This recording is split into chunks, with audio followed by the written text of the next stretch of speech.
I am telling you the bovine mama drama in my life right now. I don't even have that many cows, and I can't with these animals right now. One of the last videos I posted was last Sunday when Red finally solved the question of who's the baby daddy when it came to her baby. So she went into labor on Sunday morning last week, and the answer was finally solved, and it was a Hereford that was the baby daddy, which is fine. She had a heifer, so that heifer will be added to our herd. They just went out to pasture. We just put them out to pasture. So for those that may be watching, for point of reference, we are in New York State. And generally, this is when our cows will go out to pasture. So I know that other areas of the country look drastically different, and we have to feed hay pretty much from the end of October through late April. That's pretty standard for us here in the location of the state that we are in. The reason I mentioned those two previous things, that they just went out to pasture, is because they were in here for about a week after that baby was born, along with all of the other cows. In addition to this cow who's giving me the evil eye behind me, this is Lucy. I will talk about Lucy in a second. And Lily, who is over there. She is very pregnant, and she looks like she could go literally any day. Of course, with high quality Herefords, the first time they calve, you can't always judge when they're going to calve based on the udder mammary development, because it's so much highly recessed inside of that cow.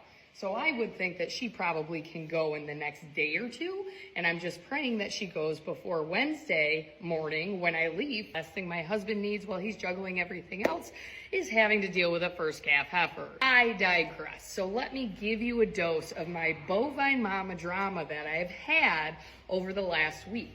So Lucy over here, I didn't really go into detail in that video that I made on Sunday. Lucy had her calf on Saturday morning, except instead of using the intelligent side of her brain, she decided to drop her calf out in the mud. Now, I have been watching these cows like a hawk, and Red was definitely very close to calving, and she calved on Sunday.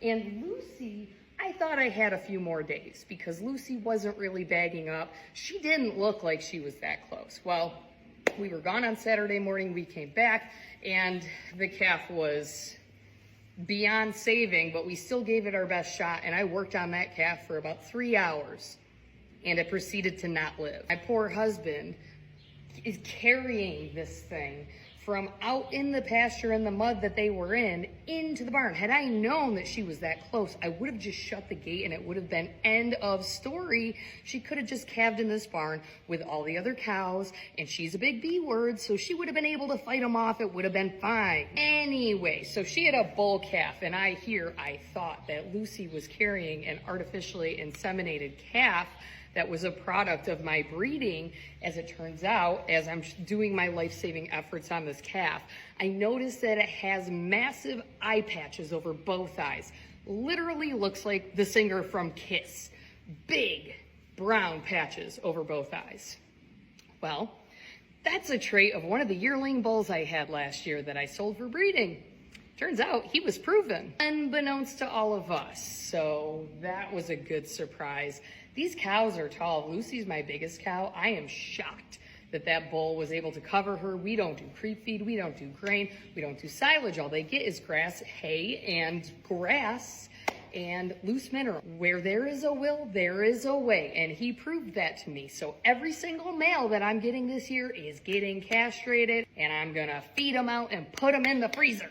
Anyway, so we lost the calf, and we are in an area of the state that has a lot of dairy farms. So I have friends that are dairy farmers or no dairy farmers that could find me a calf. Lucy is a very obese 9-year-old cow, and I held off on breeding Lucy until April or June of last year because I wanted April calves. Well, that entire situation last weekend just proved to me that it doesn't matter when I breed my cows to calve, they can lose them at any time.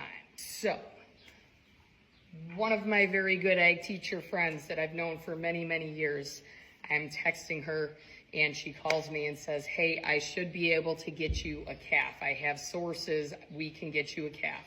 And I ended up settling on this beautiful little black baby over here. Her father also helped her. Thank you, Gary. I will tag him in this video, but I was so appreciative that they were able to find me a heifer. I did pay for it, but they were able to find me a heifer that potentially could eventually be added into my herd, because right now my females, the replacement's not going so good because I'm getting all bulls. So anyway, this beautiful little black baby back here is an Angus Holstein cross, sired by AI Angus sire. Now, I don't know which AI Angus sire. All I know is that this calf should be pretty decent quality. And personally, growing up, my father had a lot of Holstein Hereford crosses, and they produced the best calves. They literally gained like no other. So although having a half Holstein, half Angus in my herd is not ideal, most of the black cows I usually have are red Angus crossed with Wagyu. I can make this work. The problem is that Lucy decided she was going to bully Red and try to steal her calf.